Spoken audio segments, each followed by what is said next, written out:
Car tu bénis le juste, Éternel, tu l'entoures de ta grâce comme d'un bouclier. Car tu bénis le juste, Éternel, tu l'entoures de ta grâce comme d'un bouclier. Psaume chapitre 5, verset 12. Car tu bénis le juste, Éternel, tu l'entoures de ta grâce comme d'un bouclier. Psaume chapitre 5, verset 12. Bonsoir bien-aimés, bienvenue dans la famille de Dieu. Nous allons partager ensemble la parole de Dieu, n'est-ce pas, dans le livre de 2 Corinthiens chapitre 5, mais bien avant, nous allons prier ensemble et recommander ces moments à Dieu. Oui Seigneur, prends le plein contrôle de la suite de ces moments. Seigneur, en cette fin de journée, nous venons te remercier pour ta fidélité et ta présence constante dans nos vies.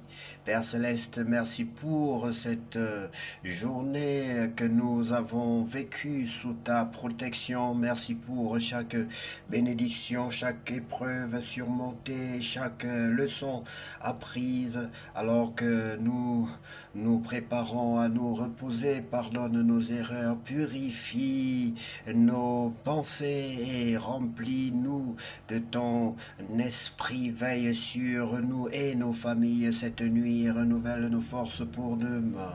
Nous nous appuyons sur ta promesse, car tu bénis le juste éternel, tu l'entoures de ta grâce comme d'un bouclier.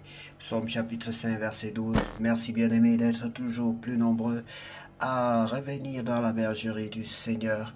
Oui, si tu sais que tu n'es pas encore chrétien, sache que c'est pour toi principalement que nous sommes là, que nous prions, que nous travaillons, que nous existons, car notre Maître nous a dit d'aller par tout le monde et d'annoncer la bonne nouvelle et de faire du monde entier ses disciples.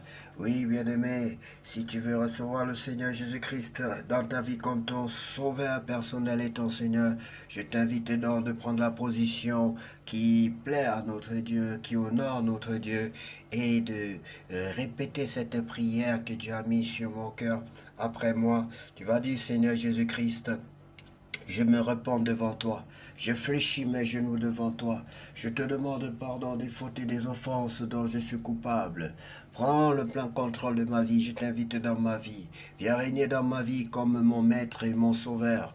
Viens régner dans ma vie, Seigneur, je t'en supplie.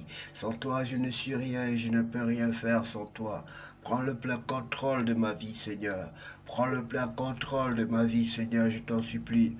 Au nom de Jésus-Christ de Nazareth. Au nom de Jésus-Christ de Nazareth. Au nom de Jésus-Christ de Nazareth. Amen. Seigneur, je te prie aussi afin que tu nous accordes la plénitude de ton Esprit Saint. Oui, Seigneur, baptise-moi de ton Saint-Esprit. Au nom de Jésus. Amen.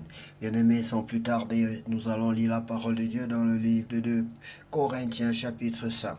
Sur la terre, nous habitons dans un corps. Il est comme une tente qui sera détruite un jour, mais nous le savons dans les cieux. Nous avons une maison qui dure toujours. C'est Dieu qui l'a faite, car ce ne sont pas les hommes. Et maintenant, nous gémissons, nous cherchons de toutes nos forces à mettre sur nous cet autre vêtement, notre maison du ciel. En effet, si cette maison du ciel nous couvre, Dieu ne nous trouvera pas nus. Pendant que nous habitons notre tente de la terre, nous gémissons comme sous une charge trop lourde. C'est vrai, nous ne voulons pas quitter notre corps, mais nous voulons mettre sur lui le vêtement du ciel pour que la vie transforme ce qui doit mourir. Celui qui nous a préparés pour cette vie-là, c'est Dieu.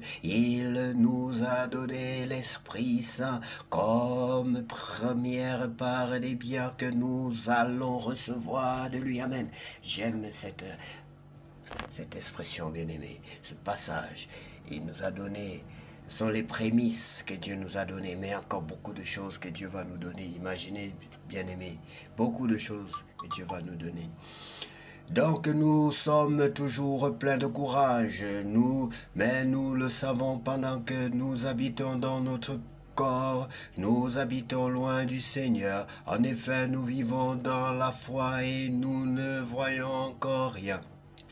Oui, nous sommes pleins de courage et nous aimons mieux quitter ce corps pour aller habiter près du Seigneur. Mais ce que nous voulons avant tout, c'est lui plaire, soit en restant dans ce corps, soit en le quittant. Nous devrons tous nous présenter devant le tribunal du Christ, alors chacun recevra ce qui lui revient pour ce qu'il aura fait en bien ou en mal pendant sa vie sur la terre. Dieu a réconcilié le monde avec lui par le Christ. Respectez Dieu avec confiance. Nous savons ce que cela veut dire. C'est pourquoi nous cherchons à persuader les gens. Dieu nous connaît parfaitement et j'espère que vous aussi, au fond de vos cœurs, vous nous connaissez parfaitement. Nous n'allons pas chercher encore une fois à nous mettre en avant, mais nous voulons vous donner l'occasion d'être fiers de nous. Alors vous pourrez répondre à ceux qui se vantent pour des choses visibles et non pour ce qui est dans le cœur. Si nous avons été fous, c'est pour Dieu. Si nous sommes raisonnables, c'est pour Dieu. L'amour du Christ remplit notre cœur quand nous quand nous pensons à ceci. Un seul homme est mort pour tous, c'est le Christ. Donc tous participent à sa mort. Il est mort pour tous, ainsi les vivants ne vivent plus pour eux-mêmes. Ils vivent pour le Christ qui est mort pour eux et qui pour eux s'est réveillé de la mort. C'est pourquoi maintenant nous ne connaissons plus personne d'une façon humaine. Si nous avons connu le Christ de cette façon, maintenant ce n'est plus ainsi que nous le connaissons. Alors si quelqu'un est uni au Christ, il est créé à nouveau. Ce qui est ancien est fini, ce qui est nouveau est là. Tout cela vient de Dieu. Il nous a réconciliés avec lui par le Christ et il nous a demandé d'annoncer cette réconciliation. Oui, voilà, bien aimé, notre mission. Je disais que c'est au début de mes propos que c'est notre mission principale de réconcilier les hommes avec Dieu. Oui, c'est Dieu qui a réconcilié le monde avec lui par le Christ. Il ne tient plus compte des fautes des êtres humains. Il nous charge d'annoncer cette parole de réconciliation. Amen. Il nous a chargé, bien aimé. Annoncer, c'est notre travail principal, notre principal travail sur la terre. C'est donc de la part du Christ que nous prenons la parole. En réalité, par nous, c'est Dieu lui-même qui nous lance un appel au nom du Christ. Accepter d'être réconciliés avec Dieu, nous vous le demandons avec force. Nous vous le demandons avec force. Nous vous le demandons avec force. Soyez réconciliés avec Christ. Le Christ était sans péché, mais Dieu l'a chargé de notre péché. Alors maintenant, par le Christ, Dieu nous a rendus justes. Béni sois-tu, Père Saint, pour ta parole. Ta parole, c'est la vérité, ta parole, c'est la vie, ta parole nous guérit, ta parole est une force à nos muscles, ta parole est une lumière sur notre sentier, ta parole, c'est Dieu, ta parole, c'est Dieu manifesté. Merci, Seigneur Jésus, pour tout ce que tu fais pour nous, ta parole nous guérit. Tu es le Dieu qui me guérit, tu es le Seigneur, mon guérisseur. Par ta parole, tu guéris mes maladies. Tu es le Seigneur qui me guérit.